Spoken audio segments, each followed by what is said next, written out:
ഇപ്പോൾ ഇവിടെ ഉണ്ടായിരുന്ന തൊഴിലാളിയാണെന്ന് തോന്നുന്നു. നിങ്ങൾ ഇവിടെ ഉണ്ടായിരുന്നു ആ സമയത്ത്? ഇവിടെ ഉണ്ടായിരുന്നോ? ഞാൻ ഉണ്ടായിരുന്നു ഇവിടെ. അവിടെ നിന്നാണ് ചെറിയ പുകമായിട്ട് പെട്ടെന്ന് വന്നത്. ഒരു 4:30-5 മണിയായിട്ട്. അപ്പോൾ പെട്ടെന്ന് പിന്നെ ഇങ്ങനെ ആയിട്ട് പോകുന്നത്. അപ്പോൾ തന്നെ ഏകദേശം തീരുമാനം. പിന്നെ ഫയർഫോഴ്സൊക്കെ ലൈറ്റായിട്ടാണ് വന്നു. 10-20 മിനിറ്റോളം ലൈറ്റായിട്ടാണ് വന്നു. അപ്പോൾ തന്നെ ഏകദേശം തീരുമാനമായിരിക്കും. ഇപ്പോഴും വെള്ളം തീരുന്നതിന് വണ്ടി എത്താൻ നേരം പോയിക്കാണ്. ഫയർഫോഴ്സ് എഞ്ചിനിൽ എഞ്ചിൻ മുമ്പുണ്ട്, ഒരു 4-5 ഉണ്ട്.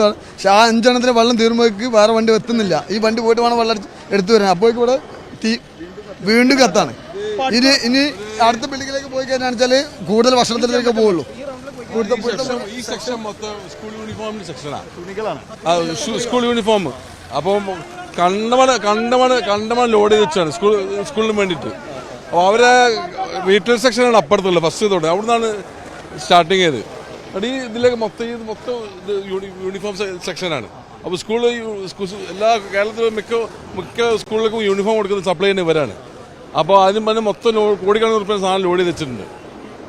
അതാണ് മൊത്തം ഗോഡൌൺ സ്വഭാവത്തിലുള്ള കെട്ടിടങ്ങളായിരുന്നു. ഗോഡൌൺ ആയിരുന്നു സാധനം. ഗോഡൌണാണ് ഇത് മൊത്തത്തിൽ. ഇതാണ് അവരെ ഗോഡൌണാണ്, സെയിൽസും ഉണ്ട്. കാലിക്കറ്റ് ടെക്സ്റ്റൈൽ ഫ്ലോർ മൊത്തം കാലിക്കറ്റ് ടെക്സ്റ്റൈൽസിന്റെ ഇതാണ്. മെയിനായിട്ട് യൂണിഫോമാണ്. ഇല്ല ഇന്ന് ഞായറാഴ്ച ഉണ്ട്. അവർ ക്ലോസ്ഡാ. അവിടെ ഫസ്റ്റിൽ മാത്രം അവിടെ റീറ്റെയിൽ ഉണ്ട്. കല്യാണത്തിന് മാത്രം ഇതാക്കുന്ന ഒരു ചെറിയ ഷോറൂം ഉണ്ട്. അത് അവിടെ നിന്നാണ് തീപിടുത്തം തുടങ്ങിയത്. അവിടെ തുടങ്ങിയത് അവരെല്ലാം രക്ഷപ്പെട്ടു. അതെ.